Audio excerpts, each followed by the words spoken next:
The present interview with Professor Noam Chomsky was recorded in his office at the University of Arizona in Tucson on 28 October 2019.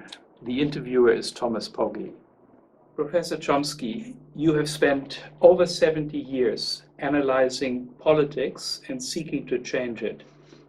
Looking back on this time, what do you see as some of your most significant successes and failures? Well, I suppose one success that I never anticipated was in connection with the worst slaughter relative to population since World War II, the Indonesian invasion of East Timor, strongly supported by the United States, other Western powers. It could have been stopped at any moment. It looked like a totally hopeless effort went on. But there were a small number of mostly young people organizing, and finally, after 25 years, it was possible to put enough pressure on the United States for the president to do what he could have done for 25 years and just call it off. Not until almost a third of the population had been wiped out. It's one of the most unequal conflicts I can imagine. A tiny country of 600,000 people fighting off major power, Indonesia, backed by the United States and the European powers, but finally succeeded. That was an unexpected success. Failures, there's too many to mention. In fact, almost everyone failed in some respects. So, for example, I spent a huge amount of time and effort opposing the U.S. wars in Indochina. Was involved in resistance, faced a long jail sentence. Finally, after many years, there was a kind of a settlement, but not until the countries were practically ruined. They never recovered. So it's a very partial success and substantial failure. There are others which could have had success, but have almost completely failed, like trying to preserve some rights for the Palestinian population under Israeli occupation. That's gotten essentially nowhere. And it's one that shouldn't be hard to resolve. It's been known for many years what the resolution should be. There's just no way of compelling the United States particularly to take the steps that are required. Looking over the years, domestically there has been quite a lot of progress. I mean, the civil rights movement had some successes. They were limited but significant. The feminist movement, which I wasn't particularly involved in, has had substantial success. The environmental movements have gone from non-existent to being of considerable significance. The movements, in other cases, it's kind of a partial success. So I was very much involved in the opposition to Reagan's terrorist wars in Central America. The opposition was not only strong, but unique in history. This is the first time in the history of imperialism that citizens of the imperial power not only protested, which is rare enough, but actually went to live with the victims to try to help them, to try to provide what protection whiteface might give in the face of state terror. Thousands of people from Middle America, evangelical churches, rural areas, was very much involved in that. So was it, it's hard to know whether it's a success or failure. A couple 100,000 people were killed. Countries are wrecked. They're practically barely viable today, but it wasn't like Vietnam. The government was prevented from doing the kinds of things that John F. Kennedy and Lyndon Johnson did with no protest. chemical warfare to destroy crops and livestock, vast ethnic cleansing, driving people into concentration camps, B-52 bombing of heavily populated areas. That wasn't done. Would have been, I think, if it hadn't been for the protests. So, in fact, you can even say the same about the war in Iraq. The war in Iraq, which again I've been much involved in, was the first time in the history of imperialism that a major war of aggression was massively protested, even before it was officially launched. It took place anyway. It was horrible enough.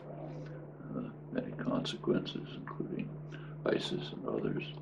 But again, the Bush administration and successors could never dream of doing what the U.S. government did with complete impunity in Indochina for many years.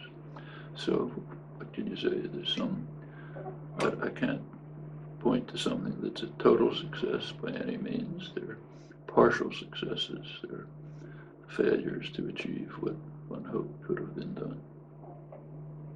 Good. Now, I want to get a little more deeply into what one can learn from the successes and the failures. So, in the last 70 years, we have certainly seen some improvement, as you pointed out. We have also appalling conditions in many other respects, including a lot of poverty, a lot of ecological destruction of our planet, violent conflicts engendering millions of refugees, threats of weapons of mass destruction, other dangerous technologies in the context of a fiercely adversarial state system, and of course mounting inequality with adverse effects on democracy.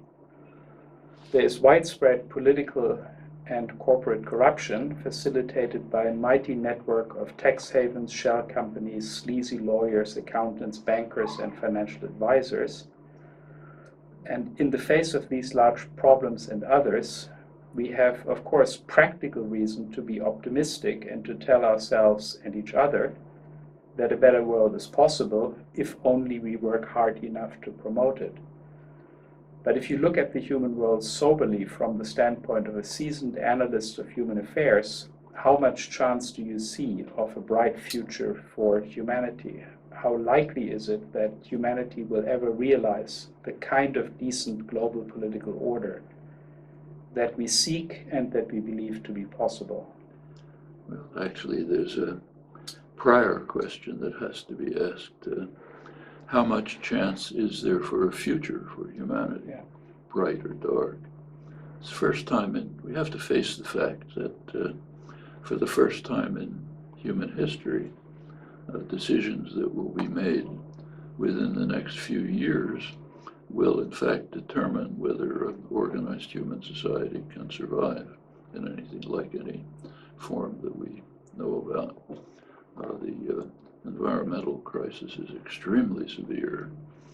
Just happened to read an article a couple of weeks ago by one of the leaders of the IPCC report in the Bulletin of Atomic Scientists, the main journal on these issues, where he starts by saying, let's not mince words, it's time to panic now. We don't have any time to waste. We have a few years in which we can try to deal with these issues. After that, it's finished. If you take a look at the other major threat, which has been hanging over our heads for 75 years, since August 6, 1945, a day I'll never forget. If you look at the record, it's just a miracle that we've survived. Unfortunately, the record is not very much known.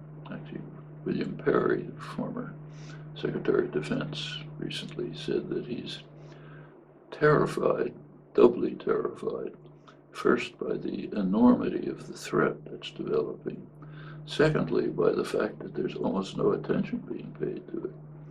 And she could add a third reason to be terrified, namely that people who understand very well what they're doing are consciously escalating the threat to the point of major disaster. Just take what happened a couple of weeks ago the Trump administration celebrated Hiroshima Day by pulling out of the INF Treaty, Gorbachev-Reagan Treaty, which did preserve a modicum of peace and stability for 20 years. Short-range missiles in Europe could easily explode to massive nuclear war, terminal war. They were under pressure. The Reagan administration was under pressure. This goes back to your early question, from very substantial popular mobilization and activism, which laid the basis for making moves towards disarmament. Trump administration dismantled it and almost pleaded with the Russians to respond by doing the same. Immediately after the pulling out of the agreement, the Pentagon tested a missile, obviously long in preparation, which explicitly violated the accord, saying, okay, please come along and do it. The military production companies, corporations are just ecstatic. Huge funding for developing new exotic weaponry, hypersonic missiles that there's no way of defending against. They're exulting. They're even thinking beyond to the further contracts that they're going to get to try to find ways to try to prevent the destruction from the systems they're now developing. We can be certain that the Russians will be doing the same, probably others. That lowers the threshold for terminal destruction quite significantly. So we have three reasons to be terrified, expanding on Perry. One, the growing nature of the threat. Two, the almost total lack of attention to it. Three, the conscious, very conscious escalation of the threat by people who know precisely what they're doing. And the same is true of environmental catastrophe. The threat is very real. There's a degree of protest developing finally, mostly from young people. But the people who understand precisely what they're doing are racing to escalate the threat. Famous example is ExxonMobil. It's well researched. Its scientists were in the lead in the 60s and 70s in studying global warming and its catastrophic effects, producing the most advanced papers in the subject that obviously went to management. And finally, in the late 80s, when the issue began to reach a public audience, mainly with James Hansen's famous speech in 1988, management did react, namely by pouring money into denialism. Not specific denialism, but they didn't want to say things that could be immediately refuted, but the more clever strategy of just sowing doubt. How do we know? We haven't studied cloud cover. We can appeal to economists who tell us, and there are many, including in your corner of the world, who tell us makes more sense to just let the economies grow, and sooner than richer societies will be able to take care of it, which is kind of analogous to a man falling off a skyscraper who waves to a friend on the 50th floor and says, it's going great, it's always worked in the past, let's keep it. That's the economics profession, a large part of it. The government, particularly the United States government under Trump, is the arch criminal of human history, literally. Even Hitler didn't dedicate himself to destroying organized human life on work. But that's exactly what they're doing, and they know it. So, for example, one of the most astonishing documents, official documents, probably in human history, came out about a year ago from one of the Trump bureaucracies, the National Transportation Administration, big 500-page environmental assessment, very careful, very detailed, predicted that by the end of the century, the temperature will have risen 4 degrees centigrade. It's what the World Bank describes as cataclysmic, and what the scientific community says is about twice as high as any hope for organized human life. And after reaching this conclusion, they drew a decision. We should do nothing to cut back on automotive emissions. Okay? And the argument is quite sound. It's all over anyway. So let's have fun and make profit for the few years ahead.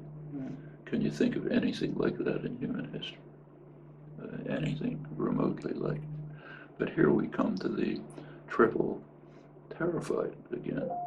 What they describe as terrifying. The response was practically zero. Few articles in the press, and forget about it. And those who know what they're doing are racing ahead to achieve that end. These are, take say, the big banks, J.P. Morgan Chase, biggest bank. Its CEO, Jamie Dimon, knows everything that we do about global warming. He's an educated person. How is he reacting? Pouring money into expanding fossil fuel extraction, including the most dangerous fossil fuels like Canadian tar sands, knowing exactly what the consequences are. I wouldn't be surprised if in his private life he's supporting the Sierra Club, but in his institutional role, let's race towards disaster because we make profit that way. ExxonMobil is actually, it is announced that its business program is to maximize fossil fuels, not waste any money on sustainable energy, even though it's profitable, but not as profitable. And they're racing ahead everywhere. Well, that's one part of the world that we face. The other part of the world is groups like Extinction Rebellion, Sunrise Movement, which made an actual spectacular achievement. These are a small group of young people protesting and also acting to try to achieve some gains in climate change. They sat in congressional offices, received some support from some of the young women who recently came into office on the swelling wave of the Sanders movement, Alexandria Ocasio-Cortez mainly. And they succeeded in putting a Green New Deal on the legislative agenda. Some form of Green New Deal is just a prerequisite for survival. 2 years ago, people, if they heard of it, just laughed at it. Now it's on the legislative agenda. There are plans to move forward, maybe not in that form, but in some form. So there are achievements, and there are these two contending forces. One of them, they look very unequal. It's kind of like East Timor. One is young people who want to survive. The other is the major institutions of the society, which want to put more dollars into their overstuffed pockets, whether we survive or not. That's fundamentally the conflict, very unequal one. But it's kind of the same is true on, in a way even more exaggerated, on the nuclear weapons issue, because the popular movements are so meager at this point. They were huge in the early 80s, but have dwindled since, and there's very little knowledge about them. And not many people know anything about the INF Treaty or what it means. The U.S., if you look back, the U.S. claimed that it was pulling out of the treaty because the Russians had violated. That's reported all over the place. Not reported is the fact that the Russians have claimed for years that the United States is violating. Their claims are taken seriously by American specialists.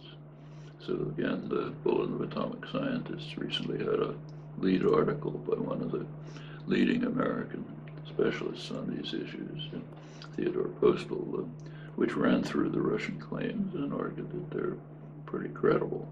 The ABM installations right on the Russian border, which are already a threat, they were placed there on the ludicrous claim that it's got to defend Europe from Iranian non-existent missiles. Can't even laugh.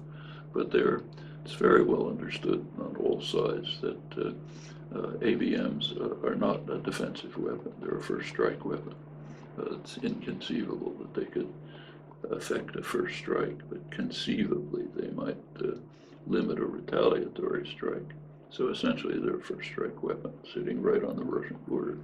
Turns out that according to Postal's analysis, that the technology in them is basically dual use, could easily be modified for offensive weapons. And in fact, that's kind of verified by the recent missile test.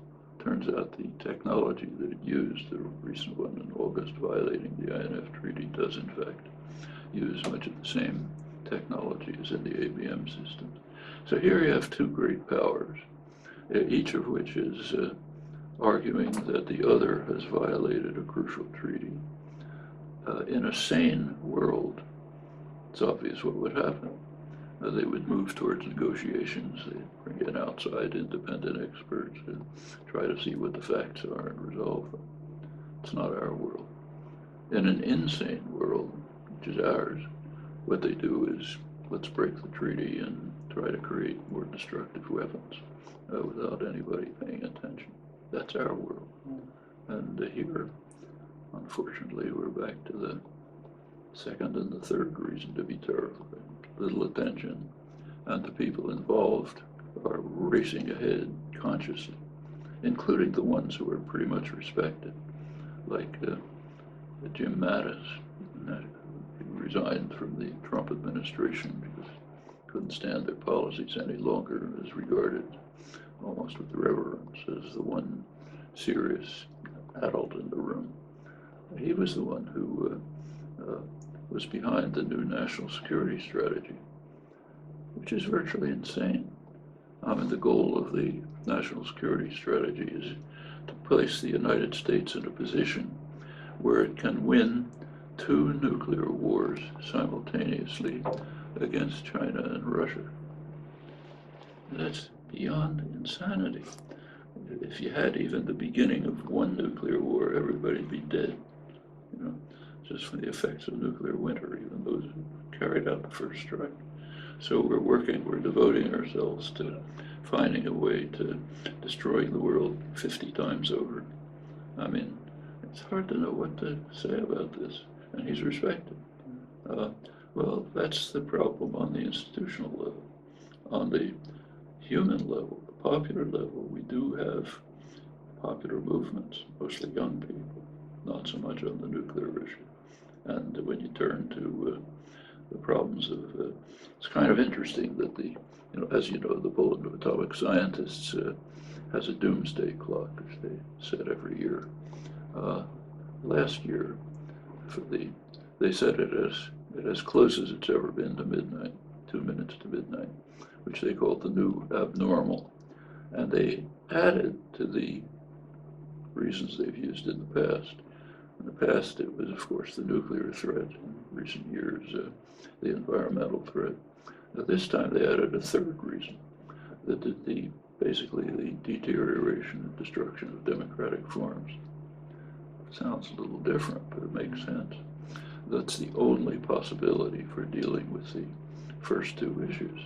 And if they decline and deteriorate, what they talked about particularly was the collapse of information systems, with the flooding of so-called information systems by purposely false news, perfect totalitarian technique, flood the information system with so many lies that people don't even know if there's a difference between true and false. So you eliminate the possibility for having rational, deliberative, popular decisions that might confront the problems that we face. And this makes good sense. It's a sensible tactic on the part of those who want to maximize profit and power, don't care what happens in the future, and are perfectly happy, in fact, eager to destroy democratic forms. Actually, that's pretty much implicit in the neoliberal policies that were instituted a generation ago, Reagan, Thatcher, pretty much everyone since. It doesn't take a genius to have forecast exactly what happened. They would lead to high concentration of wealth, narrow concentration. In the United States now, 0.1% of the population have over 20% of the wealth. Half the population have negative net worth. Yes, that's an immediate consequence of these policies, extreme in the United States for all sorts of reasons, but happening everywhere. Stagnation for the majority. Decline of democracy is almost an immediate corollary from the concentration of wealth, which already overwhelmingly influences policy, even more so with concentration. Decline of benefits, leaving people naturally angry, resentful, full of contempt for institutions. You see this in every election. The centrist parties collapse. And that's very fertile territory for demagogues who can try to mobilize populations who are angry and resentful to try to focus their attention not on the sources of the problem, put that aside, but on scapegoats. People even more vulnerable than they are, immigrants, Muslims, blacks, so on. And that's a very dangerous mix. It's a kind of mix that led to the horrors of fascism. I should say that you said here, I've spent more than 70 years on this, actually 80 years. The first article I wrote in 1939 was on the spread of fascism, which looked inexorable at the time. That was not a very deep insight, 10-year-old picture of it, but it was pretty obvious what was happening. It looked hopeless. This was right after the fall of Barcelona, which ended the Spanish Republic. Austria had been taken over, Czechoslovakia had taken over. It looked like there was no end. And we're sort of back to that in some ways. Trump is not Hitler by a long shot. Doesn't have the ideology of the goals. But listening to his public rallies does bring back memories from childhood of listening to Hitler's Nuremberg rallies over the radio, not understanding the words, but the emotions and the passion was frightening. You see it again. I think we're moving into in that area too, both political and economic, which are closely related, moving into very dangerous territory. Fortunately, again, there is opposition. In the United States, Bernie Sanders and the movement he's helped organize has had big effects. A large part of the population now really wants to move at least to traditional social democratic New Deal style policies, which would be a big change, big improvement, but undermine much of what's happening. And the same is true in Europe. It's going to be a long battle, but on almost every front you have this kind of confrontation. It's not for the first time. It's basically a class war, which goes far back in history, any other mixtures. But it's taken on at this moment a particularly threatening character because of the enormity of the problems that we're facing. And you can't overestimate that. It's literally the case that this generation is going to have to determine whether organized human society persists. It's nothing short of that. Are we going to be able to stop it? Well, let's just go back to my 10-year-old prediction. To me, at that point, it looked unstoppable. I didn't know it at the time, of course, but the U.S. government felt pretty much the same. We didn't know then, we know now, that in 1939, the State Department and the Council on Foreign Relations, the main extra-governmental, mainly corporate association dealing with foreign affairs, the two of them had set up a study group to try to deal with what would be the post-war world. War Peace Studies Group, it was called. They had very detailed studies available now. 1939, they did assume that the United States would end the war, very powerful, victorious, that wasn't a question. But they assumed that there would be another great power, the Germans, that the world would be divided between a US-run region and a German-run region. Pretty much what I guessed as a young kid without knowing anything much. And that was in fact the US area, which they called the Grand Area, would include, of course, the Western Hemisphere, former British Empire, which the US would take over, including the Middle East, of course, and Asia, much of Asia, was assumed the US would take. The Germans would run the rest of Eurasia. And that lasted pretty much until first Stalingrad and then the tremendous tank battle at Kursk, which 1943, which made it pretty clear that the Russians would defeat the Germans, with the Americans and the British hovering around the periphery, which is pretty much what happened. At that point, they switched, and still going to be two worlds, but a different enemy. And in fact, the British, particularly Churchill himself, were already thinking about how we could organize a war against Russia. Churchill had an incredible plan, which came from the British military staff, to try to save the Wehrmacht and the German industry for an immediate war against Russia as soon as the war was over. That was knocked down, probably by Roosevelt mainly. But that's the kind of thinking that was going on. Well, then we go into that era. So, and in fact, many of the programs of the War Peace Studies Group were later formulated in the State Department Policy Planning Bureau and pretty much implemented for many years. That leads us right into the post-war world. And it goes on like that. So as the Soviet Union collapsed, there were illusions that, okay, now we'll have a period of peace, peace dividend, Pentagon budget will cut back, and so on. If anybody had bothered to look at the public documentary record, they would have never thought that for a minute. As soon as the Soviet Union collapsed, the Bush administration, the first Bush, released, first of all, a new defense budget, also a security planning document, and these made very interesting reading. Nobody looked at them, but they're public.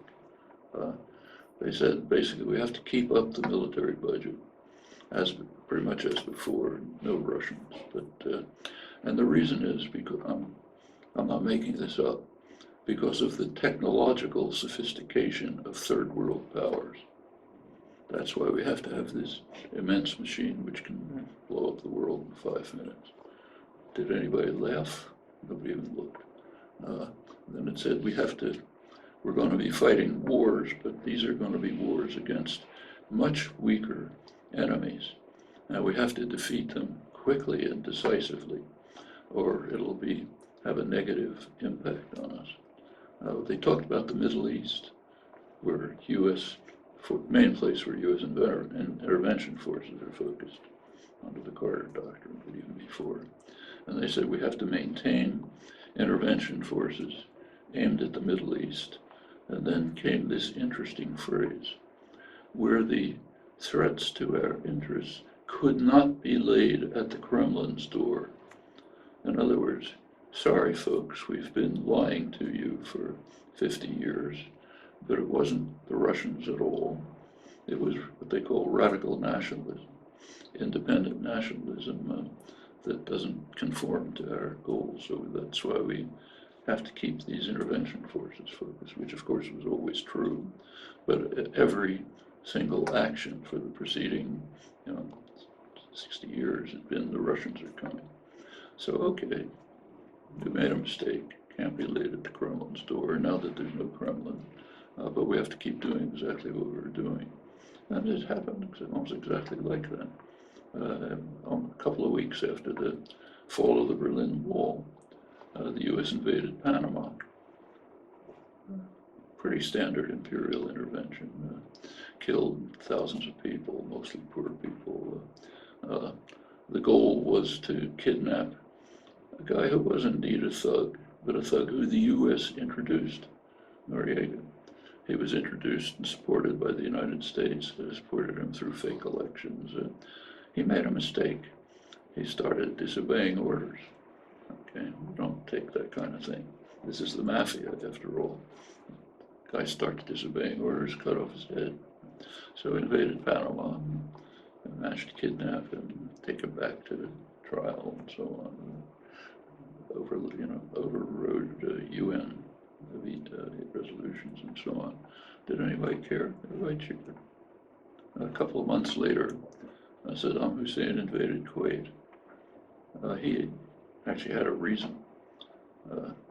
Claimed that Kuwait was stealing Iraqi oil, and Iraq had defended the Arab world against Iran in this long battle, and now they were robbing Iraqi oil. Okay, not a justification for invasion, but much more serious argument than the Panama case. His invasion did kill people, according to Human Rights Watch, about 800 people, considerably less than Panama. The U.S. saw an opportunity. Now we can really show our force. Within weeks of the invasion, first of all, there's a lot of fakery about invading Saudi Arabia, and taking over the oil, total fabrication. But within weeks of the invasion, it was clear that Saddam understood he'd made a mistake. He started making offers to negotiate and withdraw under some conditions. All of this was known. Actually, there were leaks from the State Department reporting it. Press wouldn't touch it. I'll tell you a personal anecdote. I knew at that time I was pretty close to the editors of the Boston Globe, the most liberal paper in the country at the time. It's since almost disappeared. And I asked them, could I publish an op-ed about the State Department leaks, which indicate that there could be a negotiated settlement.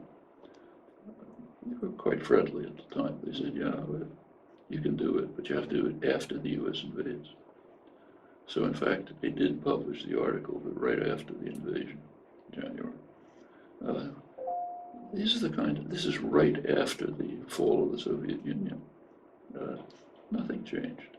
In fact, it's even more extreme. A couple of days after the fall of the Berlin Wall, in El Salvador, an elite battalion, Atacadal battalion, which had been responsible for massive atrocities, trained and armed by the United States, just came from renewed training by U.S. Special Forces, broke into the Jesuit University, murdered 6 leading Latin American intellectuals, Jesuit priests, their housekeeper and daughter, to make sure that there'd be no witnesses. Turns out this was on the orders of the Salvadoran government, the government that we supported, which the U.S. Embassy was in close contact with. Can anybody remember their names? I mean, if this had happened in Eastern Europe, there'd be massive protests everywhere. But when we murder 6 leading Latin American intellectuals, Jesuit priests, who knows? This was a couple days after the fall of the Berlin Wall.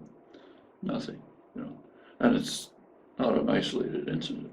This kind of closed off the decade of the 80s, which opened with the murder of an archbishop leading mass, Archbishop Romero. Same hands, basically. U.S. supporting it all the way. Anybody know? I mean, much lesser incidents in Eastern Europe were just the front page headline, blaring headlines. So if it happens among enemies, horrifying. If we do it, who knows? You can give case after case like this. Take Trump's recent betrayal of the Kurds in Syria. Betrayal of the Kurds is practically a qualification for office in the United States. Every president, one after another. Take Ronald Reagan.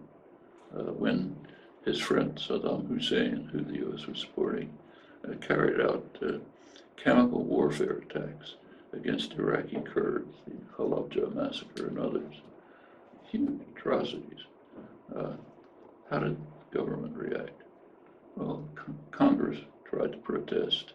Reagan vetoed it. Reagan and his administration tried to blame it on Iran and protect it from Saddam Hussein. Later, when they wanted to invade Iraq, they brought that up as a reason why we have to invade Iraq. You know, look at this terrible guy. This goes on without change. It's just almost fixed. You know, didn't understand it in 1939, but basically that's what we've been seeing since. There are blips, like when the Soviet Union collapsed, there's slight changes in strategy, but fundamentally nothing different. Well, on the other hand, that's one side. On the other hand, you have had powerful movements of protest. The anti-war movement in Indochina took many, many years to develop, waited far too long, but it finally did grow to the point where it limited and probably terminated Nixon's efforts to escalate the war. But now the time that we have left is very limited from what you had said earlier. We have little time, and now we have almost no time. Yeah, and the problems are, I mean, the destruction of Indochina was bad enough, but now we're talking about the survival of human society. That's in our hands right now. And it's utterly scandalous that the lead in struggling against this is teenage kids. Where's the rest of us? You know, Greta Thunberg, okay, marvelous person, but why a 16-year-old kid? Yeah, indeed. And you know, when she testifies at the UN, everyone nods their heads and pats her on the head, very nice. That goes back to exactly where you were. Yeah. So again, the question, how optimistic are you that humanity can actually overcome these problems, or will overcome these problems? You know, it's really not the right question. I mean, you have two choices. You can decide it's all hopeless, and give up, and make sure that the worst will happen.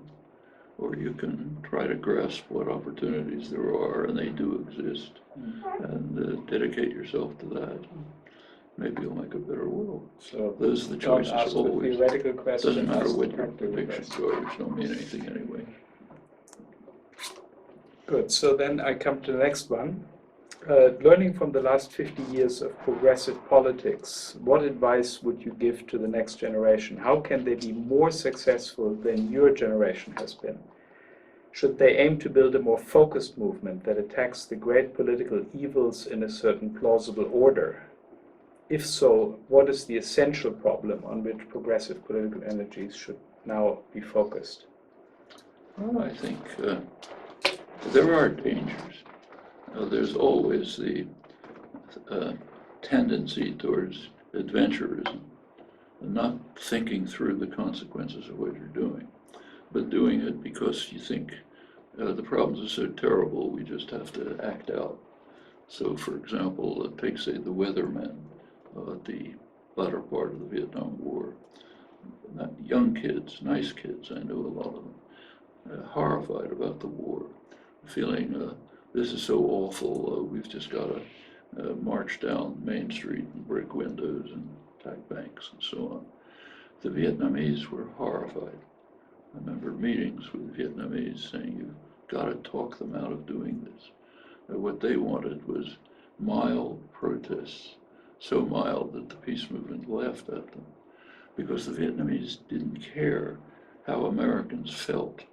They wanted to survive, and they understood that if you carry out weathermen-style activities, you're just increasing support for the war. So maybe you'll feel good, but we won't. We'll be killed. That happens all the time, and those are, and it's very easy, particularly among young people, be really upset, want to do something wild. You have to think through carefully through the consequences of the tactics you adopt. Choosing tactics is not a trivial matter. That's what human consequences depend on, your choice of tactics. And you can find case after case right now where that's not considered thoughtfully and properly. Second thing to watch out for is infiltration. So in the anti-war movement in the 60s, we learned very quickly that almost every group was infiltrated by government agents. And they weren't very hard to pick out. So if somebody was dressed the Hollywood version of what a hippie looks like, and was saying, let's off the cops, you could be pretty sure that he'd show up at a trial testifying for the government pretty soon. But nevertheless, you had to be careful about it. And in fact, when we were doing anything sensitive with human lives at stake, like helping deserters out of the country or something, we always did it in affinity groups of people who just knew each other, because there was no way of being sure who the infiltrators are. They're going to be there. I'm sure they're there now. When protests are, getting violent, I immediately get suspicious. This has always, in the past, been an effort by official sources to try to raise the level of violence, discredit the popular movements, build up opposition to them, and shift debate and discussion to the arena of violence, which is where the powerful win. So those are things to watch out for. Another thing is what's called identity politics makes perfect sense. There are serious issues, but they have to be integrated with others. People who are dedicated to one particular concern, say police brutality against black kids or something, have to be able to work with others who have other concerns, what's sometimes called intersectionality, and work for common causes. Maybe compromising your own in the interests of others when it's necessary to do so. But these are all kind of the kinds of pitfalls that occur in all sorts of activism. But they can be overcome. And it's also another pitfall is what the government is and the establishment altogether is always trying to get you to do. Reduce your political activism to pushing a button every 4 years and then go home. Take a look at the media coverage, the liberal media coverage of Bernie Sanders. It's pretty striking. They hate him.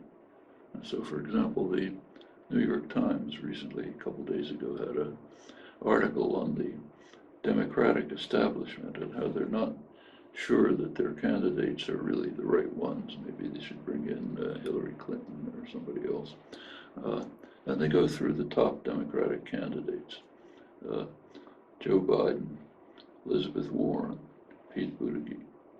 Somebody missing? Yeah. He's anathema. And it's not because of his policies. It's because he made a real error. He organized a popular movement that doesn't just focus on every 4 years, but is acting constantly, like the ones who broke into the congressional offices and managed to get the Green New Deal on the agenda. That's not what people are for. This goes way back in history. Framing of the Constitution, the British Civil War, British Glorious Revolution in the 17th century. The rebel, as they were called, have their place. They're spectators, not participants. That's in fact liberal democratic theory. Walter Lippmann, founders of modern political science and so on. You know your place.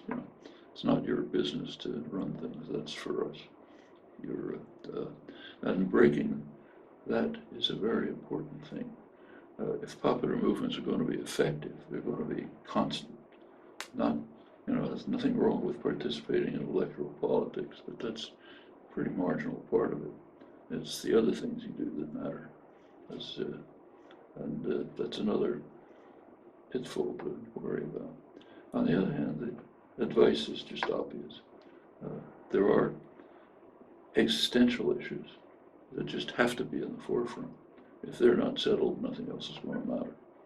So unless we end the threat of nuclear war and mitigate or hopefully end the threat of environmental catastrophe, it's not going to matter what else happens. A couple of decades, it will be over. So those have to be front and center. And then everything else, as the doomsday clock, people who set the doomsday clock pointed out, the deterioration of democratic structures and the collapse of information systems is a major problem. That's a powerful totalitarian device, which is going to block effective action to deal with the major issues. So that has to be overcome.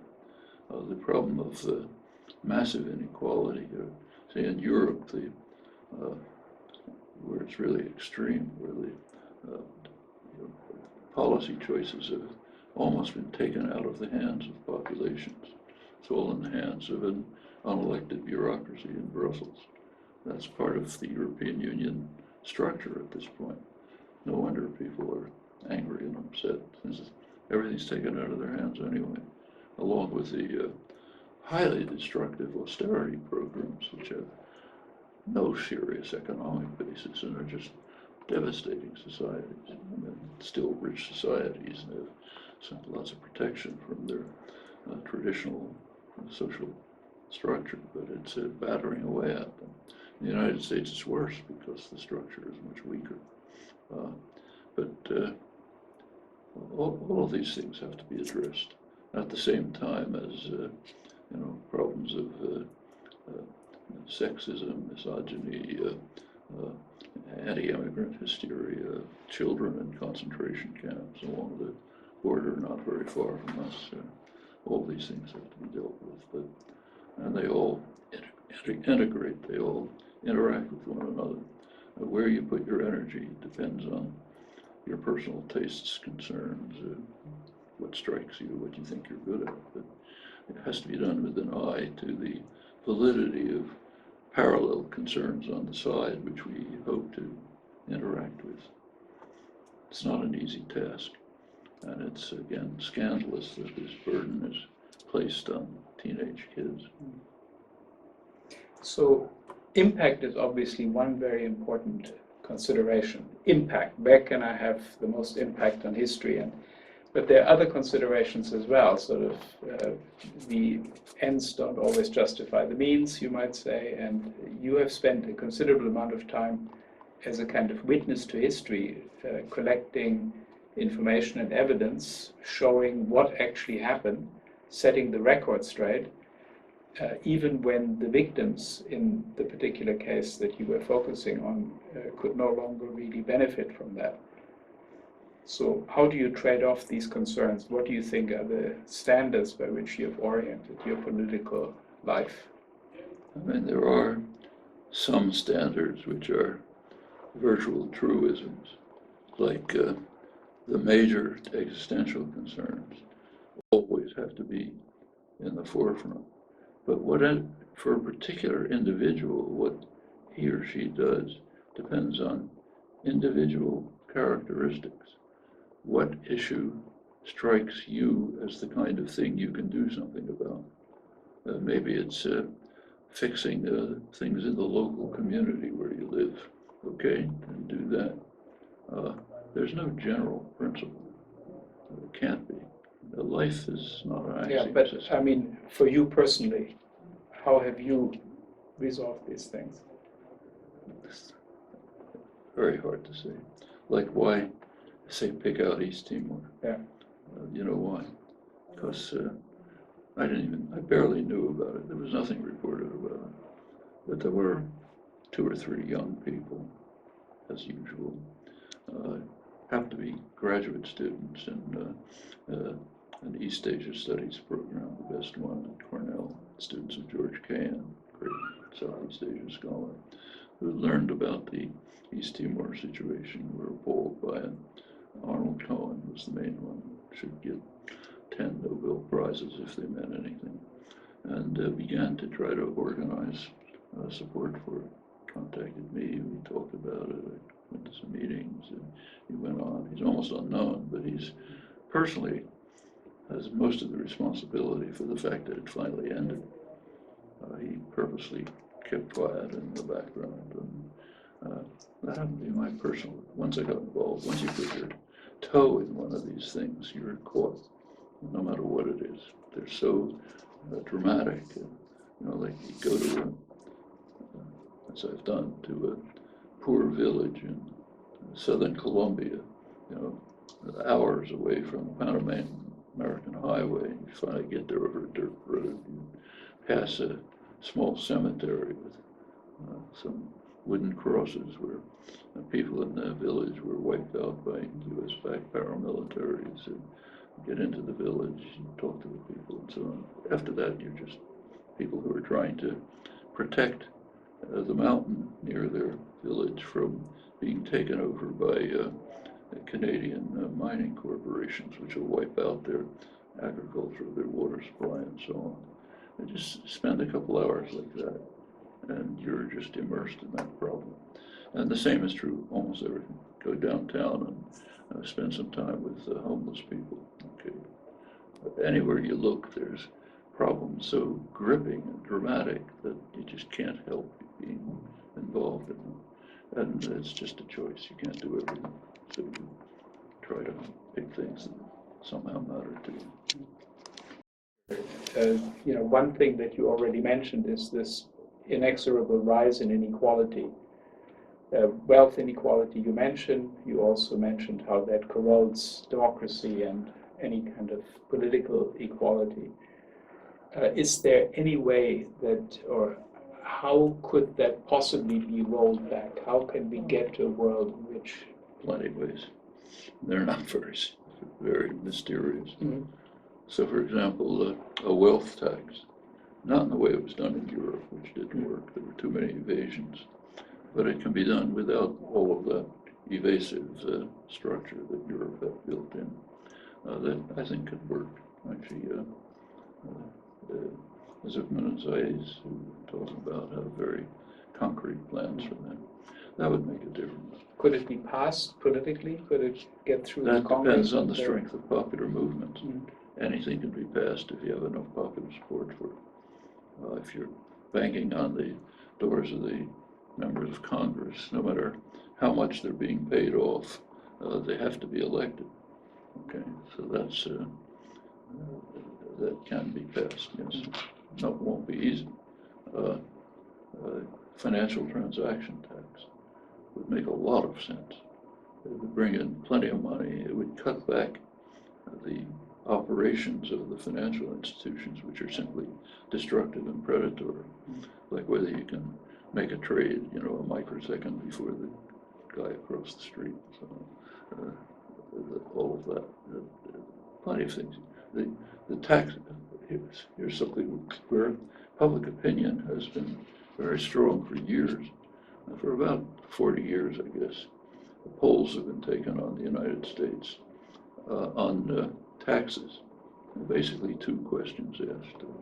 Do you think your taxes are too high? Everybody says yes. Do you think taxes on the rich are too low? Everybody says yes. You take a look, there's a couple of papers on this in political science literature. You take a look at the media reports. They don't report the first.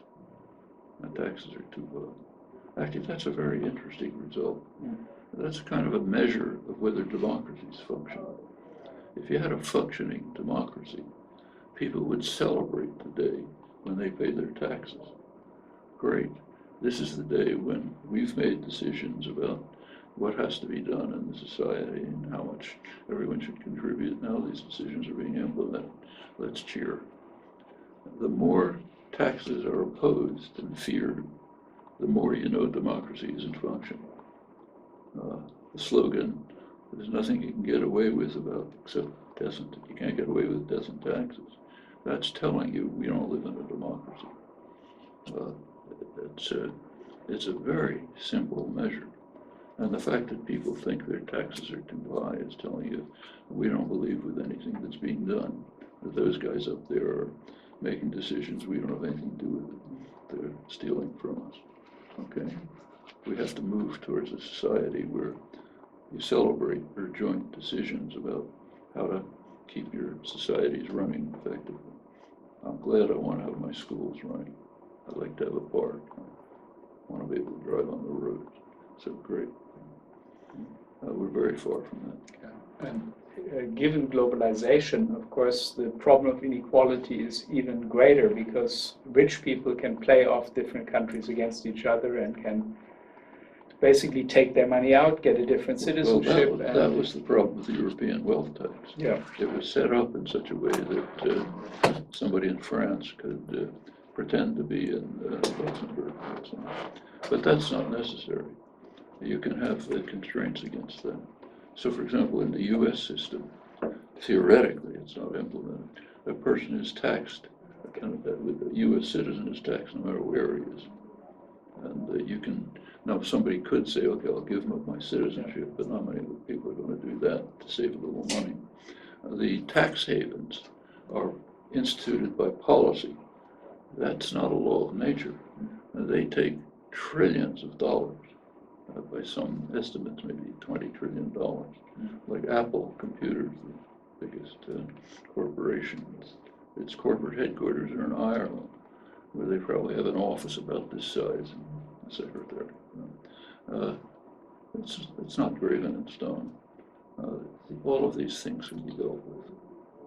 But certainly there's going to be barriers, just like we were talking about before, the exorbitant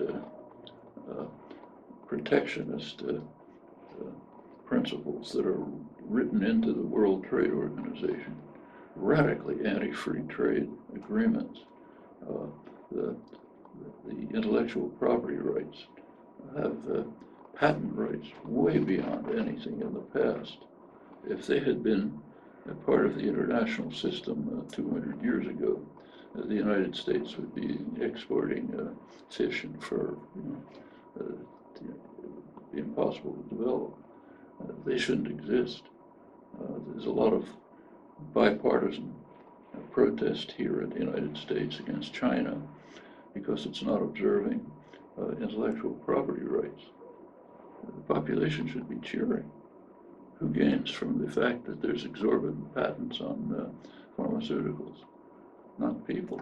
They suffer from it. So the pharmaceutical corporations make even more astronomical profits than they would if you had a reasonable regime.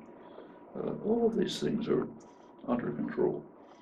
If people understand them, they know about them. In fact, the attack on China is extremely interesting. The main theme is China's taking away our jobs. Think about it for a second. Is the Chinese government holding a pistol to the head of Apple Corporation saying you've got to invest here? Or Boeing or IBM or anyone? No. It's the guys who are taking away our jobs, or the bankers and investment managers in New York and Chicago who run the corporations. So let's go after them, not after China. All of these things are elementary, As soon as you point them out, everybody understands them. So what you have to do is just to take away this thin cover of deceptive propaganda, let people look at the world, and I think they can understand very well that there are many things they can do. Good. I think we have to come to a close, and I want to thank you very, very much for giving us the time and giving us your responses to these questions. And with luck, we can have a little bit of a discussion on the day of the event. We'll see. Yeah, unfortunately, I have to go off to the next meeting. That's okay. Thank you. Yeah. Great to see you.